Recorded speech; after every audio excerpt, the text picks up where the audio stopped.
ਸ੍ਰੀ ਅਕਾਲ ਵੀ ਤੇ ਜਦੋਂ ਵੀ ਇੱਥੇ ਸਰਦਾਰ ਆਉਂਦੇ ਨੇ ਤੇ ਅਸੀਂ ਹਾਜ਼ਰ ਹਾਂ। ਕੋਈ ਸਾਡਾ ਕੋਈ ਕੀਮਤੀ ਟਾਈਮ ਨਹੀਂ ਹੁੰਦਾ ਕਿਉਂਕਿ ਟਾਈਮ ਇੱਥੇ ਹੀ ਰਹਿ ਜਾਣਾ। ਬੰਦੇ ਦੀਆਂ ਯਾਦਾਂ ਗੱਲਾਂ ਇਹੀ ਸਭ ਕੁਝ ਨਾਲ ਜਾਣਾ। ਤੇ और दूसरी एक गल मैं निक्की ਇਹਦੇ ਚ ਐਡ ਕਰ ਦਿਆਂ, ਤੁਸੀਂ ਕਿਤੇ ਚੱਲੇ ਗਵਾਚ ਨਾ ਜਾਣਾ ਯਾਰ, ਇੱਧਰ ਆ ਜਾ। ਤੁਹਾਨੂੰ ਜਾਣਾ ਕਿਹਦਾ ਭਾਜੀ ਮੇਲੇ 'ਚ ਮੈਂ ਨਿੱਕੀ ਜੀ ਗੱਲ ਐਡ ਕਰਨੀ ਹੈ। ਹਾਂਜੀ ਕਿ ਉਹ ਕੌਮਾਂ ਨੂੰ ਵੀ ਅਸੀਂ ਯਾਦ ਰੱਖਦੇ ਹਾਂ। ਬੜੀ ਬਾਬੂ ਕਿਉਂ ਨਹੀਂ ਜੀ, ਕਿਉਂ ਨਹੀਂ। ਬਹੁਤ ਸ਼ੁਕਰੀਆ। ਸਪੈਸ਼ਲੀ ਬਸੰਤ ਮੋਟਰ ਵਾਲਿਆਂ ਦਾ ਕੈਨੇਡਾ ਤੋਂ, ਤੇ ਇੱਧਰ ਬਲਦੀਪ ਭਾਜੀ ਜਿਨ੍ਹਾਂ ਨੇ ਇੱਦਾਂ ਮੇਲਾ ਸਲਾਇਆ, ਗਿੱਲ ਸਾਹਿਬ, ਤੇ ਮੈਂ रियली सबका बड़ा मशकूर हूँ। और साडे पाकिस्तान की बड़ी खूबसूरत आवाज़ सूफियाना पूरी दुनिया से गूंजी है। साईं ज़हूर साहब इन्होंने वास्ते जरा क्लैप होनी चाहिए, तालियां। ये रब वाले बंदे हैं जी। बहुत शुक्रिया सबके आने का। और जितने भी इधर बैठे हैं, उर्दू ना बोल, उर्दू वो बोलते जिन्होंने कैनेडा अमेरिका, तेरे सारे जेल च। उर्दू ना बोल। मेरा एक भरा अमेरिका च भी है, ਉੱਥੇ ਵੀ ਜੇਲ੍ਹ 'ਚ ਹੀ ਆ। ਉੱਥੇ ਕਿਹੜਾ ਉਹਨੇ ਸ਼ੌਪ ਖੋਲੀ ਆ। ਇਹ ਕੈਨੇਡਾ ਤੋਂ ਆਏ ਆ, ਅਮਰੀਕਾ ਤੋਂ, ਬਾਹਰੋਂ ਸਾਰੇ ਸਰਦਾਰ ਭਰਾ ਆਏ। कुछ जुगता करी जाना वा, कुछ खाया पिया कर। मैं एक बंदे का 20 लाख खा गया, और कितना खा जावां यार हर गल का जवाब उल्टा देना वा। ढोल बजा लेना। तू अब्बा नहीं चाहना? नहीं अब्बा भी आना वा। अब्बे का विआह नहीं होया? नहीं। ते तू कुरानदाजी च होया? गोगे तू है बेवकूफ ही है। तेन मैं क्रीम लैके दी भी मूँह ते लाउणी, तू जुत्ती ते लाउंदा रहा। देखो जुत्ती चिट्टी हो गई, आप उदा ही। घर च 60-10 भरा काले काले, ते घर दे बाहर लाया वाइट हाउस। बाजिया देख लो एडा कमजोर आ। बारिश की पहली कणी सिर च पई ते कौमे च चला गया। मैं नहीं होर मैं एडा कमजोर आ। इदां दे बंदे नूं घड़ी दे सैल तो भी करंट पै जांदा। मैं गोगे दे घर गया, मैं कहा बेगम कित्थे? कहना मैं तलाक देती। मैं कहा क्यों? कहना मैनूं चाह च तवीज़ घोल घोल पिआउंदी है। वो बाद च मैं दस्सिया नलैका टी पैक आ।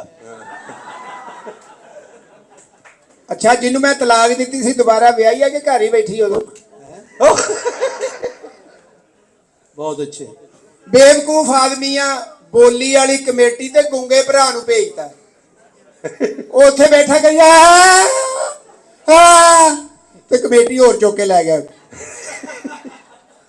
ਅੱਜ ਜਦੋਂ ਘਰੋਂ ਨਿਕਲਿਆ ਨਾ, ਦੀ ਬੇਗਮ ਨੇ ਇੰਜ ਕਰਕੇ ਵਾਰ ਕੇ ਗੋਸ਼ਤ ਨਾ ਸਦਕਾ ਸੁੱਟਿਆ ਚੜੇਲਾਂ। ਉਹਨਾਂ ਨੇ ਵਾਪਸ ਸੁੱਟਦਾ, ਕਹਿੰਦੀ ਆਪਸ ਚ ਤੇ ਲੈਣ ਦੇਣ ਹੁੰਦਾ ਹੀ ਨਹੀਂ। ਇਹਨੂੰ ਤੇ ਚੜੇਲਾਂ ਬੁਲਾਉਂਦੀਆਂ, ਗੋਗੇ ਜ਼ਰਾ ਆਈ, ਮੇਰਾ ਮੁੰਡਾ ਨਹੀਂ ਸੌ ਰਿਹਾ। ਇਦਾਂ ਦੇ ਕਮਜ਼ੋਰ 6-7 ਭਰਾ ਹੋਰ ਵੀ ਆ। ਰਾਤ ਨੂੰ ਇਹਨਾਂ ਦੀ ਵਾਲਦਾ ਇਕੱਠਿਆਂ ਨੂੰ ਰਬੜ ਚ ਲਵੇਟ ਕੇ ਮੰਜੀ 'ਚ ਸੁੱਟ ਦਿੰਦੇ, ਆ ਲੋ ਮਰੋ ਸਾਰੇ। ਮੈਂ ਇਹਦੇ ਘਰ ਗਿਆ, ਮੈਂ ਜਾ ਕੇ ਬਹਿਲ ਦਿੱਤੀ। ਮੈਂ ਕਿਹਾ ਕਾਲਾ ਘਰ ਹੀ ਆ ਇਹ, ਕਿਹਦੇ ਤੋਂ ਢੀਠ ਕਾਲਾ ਆ ਕੇ ਕਹਿੰਦਾ ਜੀ ਕਾਲਾ ਘਰ ਕੋਈ ਨਹੀਂ। ਮੈਂ ਕਿਹਾ ਚਲੋ ਜੀ ਨਦੀਮ ਸਾਹਿਬ ਕਾਲਾ ਆਵੇ ਤੇ ਮੇਰਾ ਦੱਸਣਾ। ਇਹ ਮੈਂ ਕਿਹਾ ਹਾਂ ਤੂੰ ਕਿਹਾ ਜਾਹਲ ਆਦਮੀ ਆ। ਬਲਦੇ ਤੇਲ ਦੇ ਕੜਾਏ ਦੇ ਵਿੱਚ ਪਿਓ ਨੂੰ ਸੁੱਟਤਾ। ਮੈਂ ਕਿਹਾ ਇਹ ਕੀ? ਕਹਿੰਦਾ ਸਪਰਾਈਟ ਦਾ ਤੜਕਾ। ਇਹਨੇ ਛਾਤੋਂ ਪਿਓ ਨੂੰ ਧੱਕਾ ਦੇਤਾ, ਕਹਿੰਦਾ ਡਿਊ ਨਾ ਪਿਆ ਤਾਂ ਕਿਹਾ ਜੀਆ ਉਹ ਪਿਆ। ਇਹਦਾ ਸਗਾ ਪਿਓ ਮਰ ਗਿਆ। ਉਹ ਸਕਾ ਹੀ ਹੁੰਦਾ, ਕੋਈ ਮੂੰਹ ਬੋਲਿਆ ਪਿਓ ਹੁੰਦਾ? ਕੋਈ ਪਿਓ ਸਕਾ ਹੀ ਹੁੰਦਾ ਵਾ, ਕਿਸ਼ਤਾਂ ਤੇ ਲਿਆ ਮੈਂ। ਇਹਦਾ ਪਿਓ ਮਰ ਗਿਆ। ਮੈਂ ਕਿਹਾ ਯਾਰ ਤੇਰਾ ਸਗਾ ਪਿਓ ਮਰ ਗਿਆ, ਤੂੰ ਰੋਣ ਹੀ ਨਹੀਂ ਡਿਆ। ਕਹਿੰਦਾ ਹੱਥ ਸੁੱਟ ਇੱਕ ਹੋਰ ਹੈਗਾ। ਇਹਦਾ ਪਿਓ ਕੋਮੇ 'ਚ ਚਲਾ ਗਿਆ। ਮੈਂ ਅਫਸੋਸ ਲਈ ਗਿਆ। ਮੈਂ ਕਿਹਾ ਗੋਗੇ ਬੜਾ ਅਫਸੋਸ ਹੋਇਆ, ਤੇਰਾ ਪਿਓ ਕੋਮੇ 'ਚ ਚਲਾ ਗਿਆ। ਕਹਿੰਦਾ ਭਾਈ ਉਹਦੇ ਕੋਲ ਪੈਸੇ ਹੀ ਬੜੇ ਆ, ਜਿੱਥੇ ਮਰਜ਼ੀ ਜਾ ਸਕਦਾ। ਲੈ ਕੋਮੇ 'ਚ ਗਿਆ। ਤੇ ਜਦੋਂ ਕੋਮੇ ਤੋਂ ਵਾਪਸ ਆਇਆ, ਮੈਂ ਫੇਰ ਮੁਬਾਰਕ ਦੇਣ ਗਿਆ। ਮੈਂ ਕਿਹਾ ਮੁਬਾਰਕ ਹੋਵੇ, ਕੋਮੇ ਤੋਂ ਵਾਪਸ ਆ ਗਿਆ। ਕਹਿੰਦਾ ਸਾਨੂੰ ਕੀ, ਸਾਡੇ ਲਈ ਨਾ ਘੜੀ ਲਿਆਇਆ ਨਾ ਮੋਬਾਈਲ ਲਿਆਇਆ। ਉਹ ਮਰੇ ਕੈਨੇਡਾ ਗਿਆ ਸੀ ਉਹ। ਮੈਂ ਉਹ ਬਾਪੂ ਜਿਹੜਾ ਕੋਮੇ 'ਚ ਗਿਆ ਸੀ ਉਹਦੀ ਗੱਲ ਕਰ। ਹਾਂ ਇਹਨੂੰ ਗਾਣਾ ਗਾਣ ਦਾ ਵੀ ਸ਼ੌਕ ਆ। ਆਪਣੀ ਛੱਤ ਤੇ ਗਾਣਾ ਗਾਵੇ, ਨਾਲਦਿਆਂ ਦਾ ਕੁੱਤਾ ਭੌਂਕ ਪਿਆ। ਫੇਰ ਗਾਣਾ ਗਾਇਆ, ਨਾਲਦਿਆਂ ਦਾ ਕੁੱਤਾ ਭੌਂਕ ਪਿਆ। ਉਹਨਾਂ ਦੇ ਘਰ ਚਲਾ ਗਿਆ। ਕਹਿੰਦਾ ਜੀ ਮੈਂ ਜਦੋਂ ਗਾਣਾ ਗਾਣਾ ਤੁਹਾਡਾ ਕੁੱਤਾ ਭੌਂਕ ਪੈਂਦਾ। ਘਰ ਵਾਲੇ ਕਹਿੰਦੇ ਇਹੀ ਗੱਲ ਸਾਡਾ ਕੁੱਤਾ ਕਹਿਣ ਡਿਆ। ਇਹ ਵੀ ਗਲੀ 'ਚ ਕੁੱਤਾ ਮਰਿਆ ਤੇ ਨੱਕ ਫੜ ਲਿਆ। ਕੁੱਤਾ ਉੱਠ ਕੇ ਕਹਿੰਦਾ ਗੋਗੇ ਤੇਰੀ ਬੋ ਨਾ ਮੈਂ ਮਰਿਆ। ਕੁਛ ਲਾਇਆ, ਪਰਫਿਊਮ ਲਾਇਆ ਕਰ। ਲਾਇਆ ਬਾਹਰ ਲਾਇਆ। ਬਾਹਰ ਲਾਵਾ ਇਹਨੂੰ ਥੋੜਾ ਜਿਹਾ ਅੰਦਰ ਵੀ ਲਾ। ਇਹਨੂੰ ਗਾਣਾ ਗਾਉਣ ਦਾ ਸ਼ੌਕ, ਸ਼ਾਹ ਵਾਲੀ ਸਾਈਡ ਤੇ ਗਾਣਾ ਗਾਉਣ ਗਿਆ, ਅੱਖਾਂ ਬੰਦ ਕਰਕੇ ਗਾਣਾ ਗਾ ਰਿਹਾ, ਬਾਲੋ ਬੱਤੀਆਂ ਵੇ ਮਾਹੀ ਸਕੂ ਮਾਂ ਸੰਗਲਾ ਨਾਲ। ਉਹ ਲੈ ਗਏ ਪਿਛਲੇ ਕਮਰੇ 'ਚ। 3 ਦਿਨ ਉਹਨਾਂ ਨੇ ਉਹ ਕੁੱਟਿਆ ਨਾ, ਮੁੜ ਕੇ ਗਾਣਾ ਭੁੱਲ ਗਏ। ਇਹਨੂੰ ਵੀ ਗਾਣਾ ਗਾਉਣ ਦਾ ਬੜਾ ਸ਼ੌਕ ਆ। ਛੱਤ ਤੇ ਚੜ ਕੇ ਮੀਆਂ ਮੁਹੰਮਦ ਬਖਸ਼ ਦਾ ਕਲਾਮ ਗਾ ਰਿਹਾ ਸੀ। ਓਏ ਦੁਸ਼ਮਣ ਮਰੇ ਤੇ ਖੁਸ਼ੀ ਨਾ ਕਰੀਏ। ਅੱਛਾ। ਇਹਦੀ ਅੰਮੀ ਕਹਿੰਦੀ ਗੋਗੇ ਥੱਲੇ ਆ ਜਾ, ਤੇਰਾ ਆਪਣਾ ਪਿਓ ਮਰ ਗਿਆ। ਹੈਲੋ, ਅਗਲੇ ਦਿਨ ਦਾਤਾ ਸਾਹਿਬ ਜਾ ਕੇ ਗਾਣਾ ਗਾਉਣ ਲੱਗ ਪਿਆ। ਓਏ ਜੇ ਮੈਂ ਵੇਖਾਂ ਅਮਲਾਂ ਵੱਲੇ ਕੁਝ ਨਹੀਂ ਮੇਰੇ ਪੱਲੇ, ਜੇ ਵੇਖਾਂ ਬਾਬਾ ਤੇਰੇ ਗੱਲੇ ਬੱਲੇ ਬੱਲੇ ਬੱਲੇ। ਇਹ ਗੋਲ ਕਾਲੀ ਗੱਲ ਹੈ। ਬੜਾ ਗੈਰਤਮੰਦ ਬੰਦਾ ਵਾ। ਇਹਨੂੰ ਮੈਂ ਕੱਲ ਕਿਹਾ, ਮੈਂ ਕਿਹਾ ਉਹ ਤੇਰੇ ਪਿਓ ਨੂੰ 10-12 ਬੰਦੇ ਕੁੱਟਣ ਦੇ। ਕਹਿੰਦਾ ਕਿੰਨੇ ਆ? ਮੈਂ ਕਿਹਾ 10-12। ਕਹਿੰਦਾ ਨਹੀਂ, ਫਿਰ ਅੱਬੇ ਦਾ ਹੀ ਕਸੂਰ ਹੋਣਾ ਵੀ ਅੱਗੇ ਜਾ ਕੇ ਮਰ ਲੜ ਉਹਨਾਂ ਨਾਲ। ਇਹਨੂੰ ਵੀ ਇਹਨੇ ਪਿਓ ਨੂੰ ਨਾ ਨਹਿਰ 'ਚ ਧੱਕਾ ਦੇਤਾ। ਮੈਂ ਕਿਹਾ ਗੋਗੇ ਇਹ ਕੀ ਕੀਤਾ? ਕਹਿੰਦਾ ਮੈਂ ਦੇਖਣਾ ਚਾਹੁੰਦਾ ਮੇਰਾ ਅੱਬਾ ਕਿੰਨੇ ਕੁ ਪਾਣੀ 'ਚ ਹੈ। ਦੁਸ਼ਮਣਾਂ ਨੇ ਇਹਦੇ ਪਿਓ ਦੀ ਲਾਤੀ ਲਾਤੀ। ਮੈਂ ਕਿਹਾ ਦੇਖੋ ਤੇਰੇ ਅੱਬੇ ਦੀ ਉਹਨਾਂ ਨੇ ਲੱਤ ਲਾਤੀ, ਬਦਲਾ ਲੈਣ ਨਹੀਂ ਜਾ ਰਿਹਾ, ਮੇਰੇ ਨਾਲ ਸਲਾਈ ਪਿਆ। ਕਹਿੰਦਾ ਇਹ ਵਿਸਾਖੀਆਂ ਕਿੰਨੇ ਕੁ ਦੀਆਂ ਆ ਜਾਂਦੀਆਂ ਵੀ ਉੱਥੇ ਜਾ ਕੇ ਦੁਸ਼ਮਣਾਂ ਨੂੰ ਅੱਗੇ ਢੇਰ।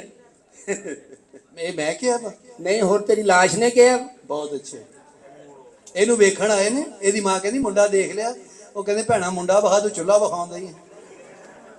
ਇਹ ਜਿੱਥੇ ਜਾਂਦਾ ਸੀ ਜਵਾਬ ਹੋ ਜਾਂਦਾ ਸੀ, ਜਿੱਥੇ ਜਾਂਦਾ ਸੀ ਜਵਾਬ। ਇੱਕ ਦਿਨ ਮੈਨੂੰ ਕਹਿੰਦਾ ਸਾਜੀ ਇੱਕ ਜਗ੍ਹਾ ਤੇ ਗੱਲ ਬਣੀ, ਤੁਸੀਂ ਨਾਲ ਚੱਲੋ। ਅੱਛਾ। ਅਸੀਂ ਚਲੇ ਗਏ। ਮੈਂ ਕਿਹਾ ਗੋਗੇ ਰਾਹ 'ਚ ਕੋਈ ਸ਼ਗਨਾਂ ਦੀ ਮਠਿਆਈ ਤੇ ਲੈ ਲਾ। ਕਹਿੰਦਾ ਸਾਜੀ ਕੀ ਲਵਾਂ?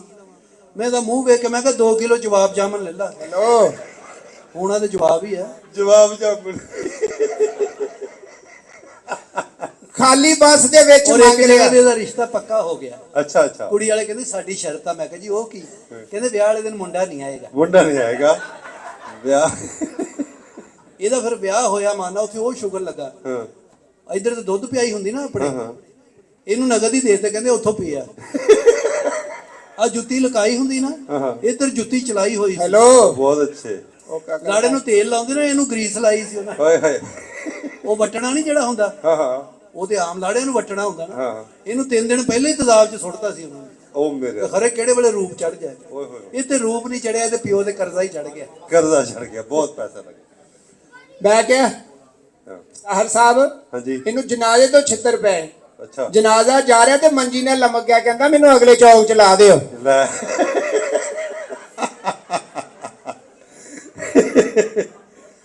ਇਹਦੇ ਮਹੱਲੋਂ ਵੀ ਜਨਾਜ਼ਾ ਲੰਘਿਆ। ਕਹਿੰਦਾ ਮੈਨੂੰ ਮੂੰਹ ਵਿਖਾ ਦਿਓ, ਮੈਨੂੰ ਮੂੰਹ ਵਿਖਾ ਦਿਓ। ਹਾਂ। ਉਹਨਾਂ ਜਨਾਜ਼ਾ ਰੱਖ ਕੇ ਮੂੰਹ ਵਿਖਾਇਆ। ਕਹਿੰਦਾ ਆਈ ਐਮ ਸੌਰੀ, ਇਹ ਉਹ ਬੰਦਾ ਹੀ ਨਹੀਂ ਜੀ। ਜੀ ਥੈਂਕ ਯੂ ਸੋ ਮਚ। ਸਦਾ ਖੁਸ਼ ਰਹੋ। ਬਹੁਤ ਸ਼ੁਕਰੀਆ ਜੀ। ਬੜੀ ਸੰਤ ਵਾਲਿਆਂ ਦਾ, ਕੈਨੇਡਾ ਵਾਲਿਆਂ ਦਾ, ਬਲਦੀਪ ਭਾਜੀ ਦਾ, ਮੇਲਾ ਸਜਾਉਣ ਤੋਂ ਗਿੱਲ ਸਾਹਿਬ ਸੁਣਾ ਦਈਏ ਆਪਣਾ। ਤੇ ਸਾਰੇ ਸਾਰੇ ਆਉਣ ਵਾਲੇ ਥੋੜਾ ਜਿਹਾ ਤੁਹਾਨੂੰ ਸੁਣਾ ਦਿੰਦੇ ਆ ਸਰਦਾਰਾਂ ਵਾਸਤੇ। ਹਾਂਜੀ।